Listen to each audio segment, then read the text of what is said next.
Okay, so we're going to be using factoring to solve quadratic equations.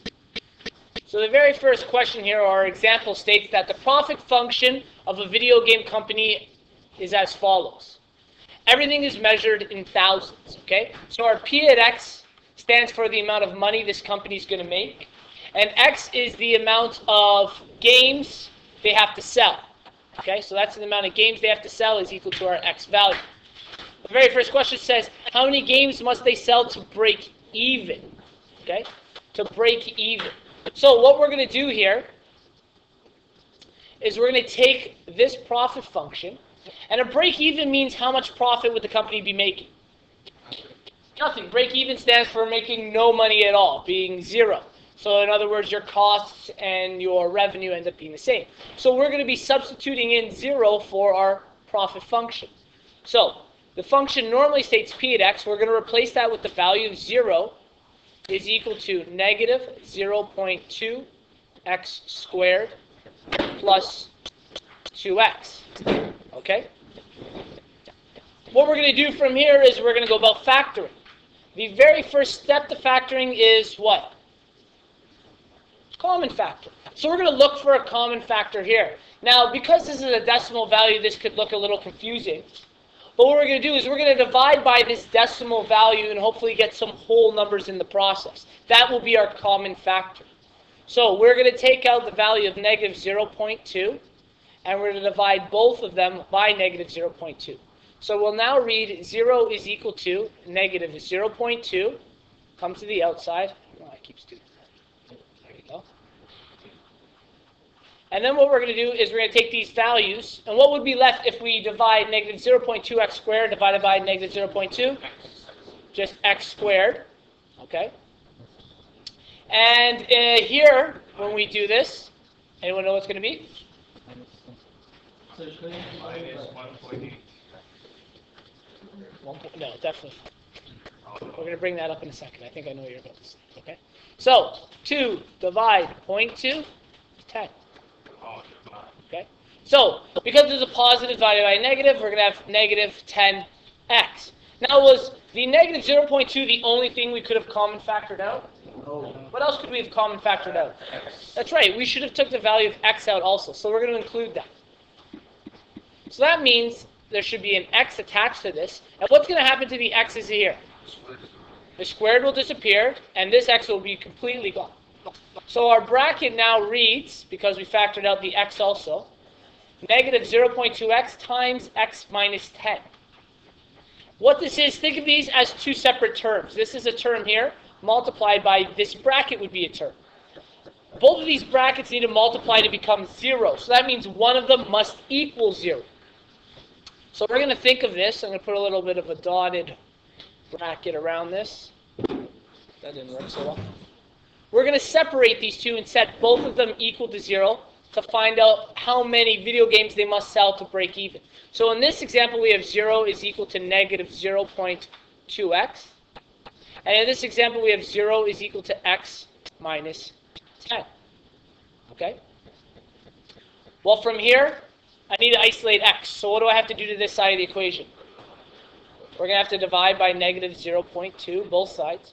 What is 0 divided by negative 0.2? So in one of them, they have to sell none. None whatsoever. So apparently this company's doing all right. If they sell nothing at all, they won't lose money. That's pretty good in terms of a company. Usually if you don't sell anything, you lose money. And over here, that's right. When the 10 comes over, it becomes 0 plus 10 is equal to x, and 10 plus 0 is 10. So they need to sell 10. And now, let's just pay attention up here. Remember, this is all measured in thousands. So they essentially need to sell how many? 10,000. So there's two values to break even. Either they sell nothing or they sell 10,000 video games and break even. Kind of seems odd. How can you sell 10,000 video games and not make any money? What we're going to do is we're going to try to figure out a little bit more information about this and graph it to see if we can make sense of it. Okay? Now, before we go along that, we have technically solved A. I want to touch on B, and then I'll make up a third question to really help us out here. Second question says, how many games, and then we have quotes, must they sell to make $1,800?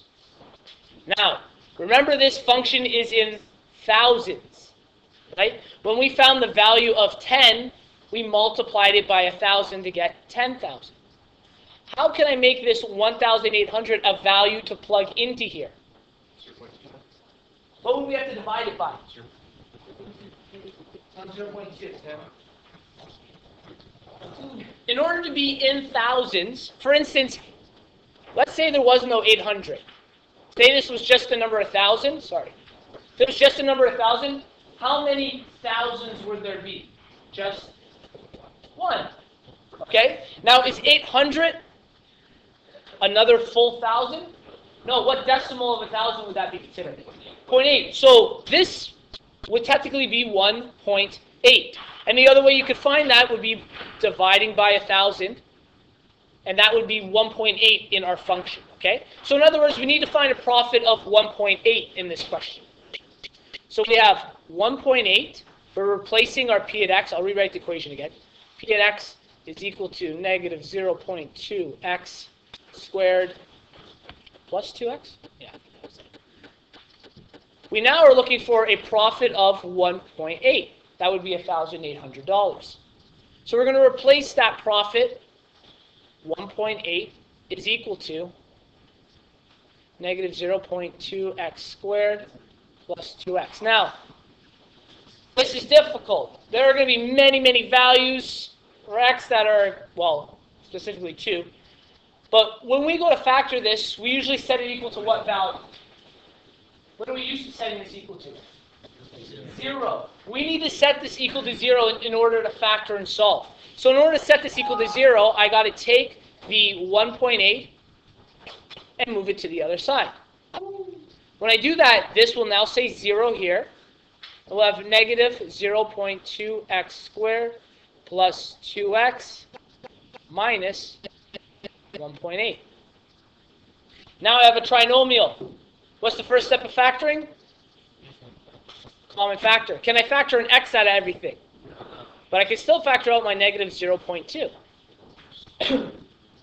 So let's factor out negative 0.2. We know this is now going to read 0 is equal to negative 0.2 goes to the outside of a bracket. And we'll have x squared minus 10 plus 9. Okay? That's what that is when we divide them. It's done. Does this give us the information we need? Do we know how many skateboards they need to sell right now? What do we do in order to solve this? We need to factor the bracket here. Okay? We need to factor this bracket. Now, we find the factors of the first term, factors of the last term. It will work. Oh, I did forget an x there. Sorry. So, sorry about that. 1 by 1 and 1 by 9, that's going to give us 1 and 9, but we need a negative 10. Well, that means we'll need both of these values in order to add them together to make negative 10. They'll both have to be negative values. And this is our check here. What is negative 1 times negative 9? Positive 9. So we know that they are factors of this trinomial, so that will work. So now that we've factored these, we have 0 is equal to negative 0.2, and we have our two sets of brackets. Well, these ones are going to be 1x in each. We have 1x and 1x. And again, because they're the same values, it's not going to make a big difference which one we put negative 1 and negative 9 in. Had they been different values, it would be important. Okay? And I'm just going to rewrite this in black. So here's our factored form. Negative 0.2, x minus 1, and x minus 9. Okay. All three of these are being multiplied. Negative 0.2 times this bracket equal 0. In order to multiply and equal 0, we need to multiply by what value? To make a 0 when we multiply, you can only multiply by one number that'll do this. 0. Only 0 will create a 0. No other numbers do that with multiplying, right? So, what that means is one of these values must be 0. We know this one's not because there's no variable attached to it. Okay? So if you're confused on what to do when you have that value, think of it like this. You're moving it to the other side. We divide both sides by this value. Here it cancels out, and over here it just makes 0 again. Okay? So now that we have this idea, we've gotten rid of that constant. One of these must be 0 to make 0. So we're going to test for both, just like we did with the break-even points. We'll set this one equal to 0, and we'll set this one equal to 0. When I move 1 over, what will this be? Positive 1. And when I move 9 over, we'll get positive 9.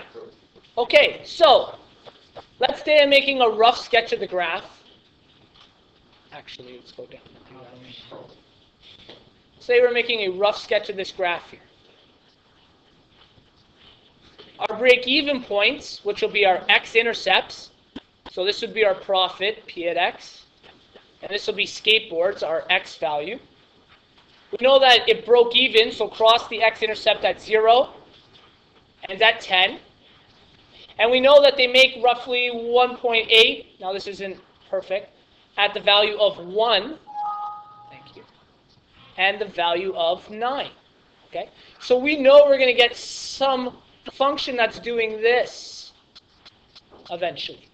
Okay? We don't know the very top. What will the top of this be called? Vertex. And is it a max or a min? Max. So let's say we're talking about profit. If you're a company, you want to do what with profit? You want to maximize profit. How can we figure out how many skateboards they need to sell to maximize profit? You said it was the vertex, or video games. Sorry, I did an example of skateboards earlier. Video games. We know it's the vertex. How can we find our vertex? Yeah, we find the axis of symmetry, right? Now, the axis of symmetry is between the two x-intercepts. We add them together and divide by 2. So we have 0 plus 10. Divided by 2, what is our axis of symmetry? 5. So we now know that to maximize profit, this company needs to sell 5. Okay? They need to sell 5 or 5,000 video games. How much will they make when they sell 5? How will we solve that? What do we do with this value? That's right. We plug it back into our original equation. Okay? Our original equation is this guy here, our P at x. So instead of x being unknown in this one, we're going to do P at 5 is equal to negative 0.2, 5 squared, plus 2 times 5. Let's find these values. This becomes negative 0.2 times 25 plus 10. Okay. And negative 0.2 times 25. 0.2 negative times 25. Negative 5. So, plus 10. How much will they make? 5. And remember, this is being measured in what? 1,000. So let's say this is where 5 is. That is our vertex. So this parabola essentially does this. In order for this company to maximize, they need to sell, and remember this is in thousands, they need to sell 5,000, and according to that, they'll make $5,000. Okay? So what happens after the vertex? If they sell no video games, they make no money. Then they sell 1, they make 1.8. 2, 3, 4, and their profit increases.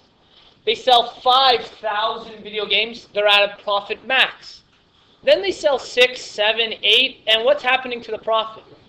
It's going down. Why might that be happening? It may be costing them more to make them. Maybe to sell that many, they have to spend so much on marketing that if they're actually losing money. And it turns out to the point after they sell 10,000, we can assume what will happen to the company. Well, they'll start losing money. Okay? This is the idea for today.